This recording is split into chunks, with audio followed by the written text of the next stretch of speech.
श्री क्षेत्र कुरवपूर पिठापूर श्रीपाद श्री वल्लभ स्वामींच्या ही कर्मस्थानं जन्मस्थानं ही आहेत हे आपणा सर्वांना माहीत आहे. गुरुचरित्र अध्याय क्रमांक 9 मध्ये सविस्तर माहिती आलेली आहे. म्हणून आपण कुरवपूर क्षेत्री गुरुचरित्र का वाचायचे तर जन्मजन्मांतरीचे शाप ताप दैन्य दुःख उपद्रव पितृदोष मातृदोष आपल्याकडून कोणाला बोलताना कोणी नाराज झालं असेल, कोणाचा शाप आपल्या खात्यावर आला असेल, आपण कोणाचं मन दुखावलं असेल, त्या शापातून तापातून मुक्त होण्यासाठी जो कोणी भाविक त्या भूमीमध्ये श्री गुरुचरित्र पारायण करेल त्या दोषातून तो मुक्त होईल ही वस्तुस्थिती आहे. म्हणून आगामी आपण 18 तारखेच्या डिसेंबर महिन्यात आणि 16-17 आपण त्या ठिकाणी वास्तुशांत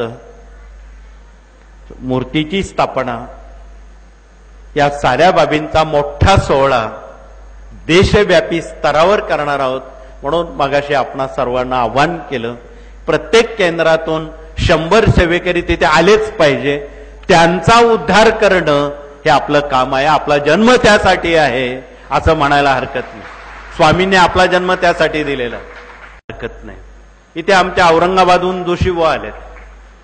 त्यांनी एक पारायण मधल्या काळात कुरवपूरला केलं.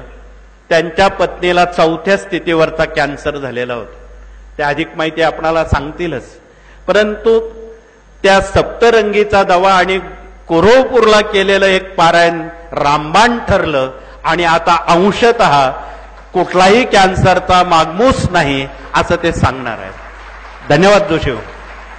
तर अशा पद्धतीनं आपणाला सामर्थ्य आहे चळवळीचे, जो जो करील तयाचे अधिष्ठान असावे स्वामींचे.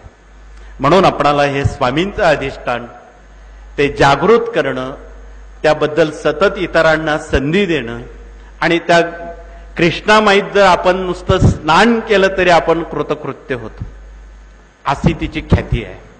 म्हणून त्या दृष्टीनं आपण तमाम देशातील सेवेकऱ्यांना आणि दक्षिणेतल्या सर्व 4 राज्यांना कुरवपूर ही उपकृत करणारी भूमी आहे, पुण्यपदरात पडणारी भूमी आहे.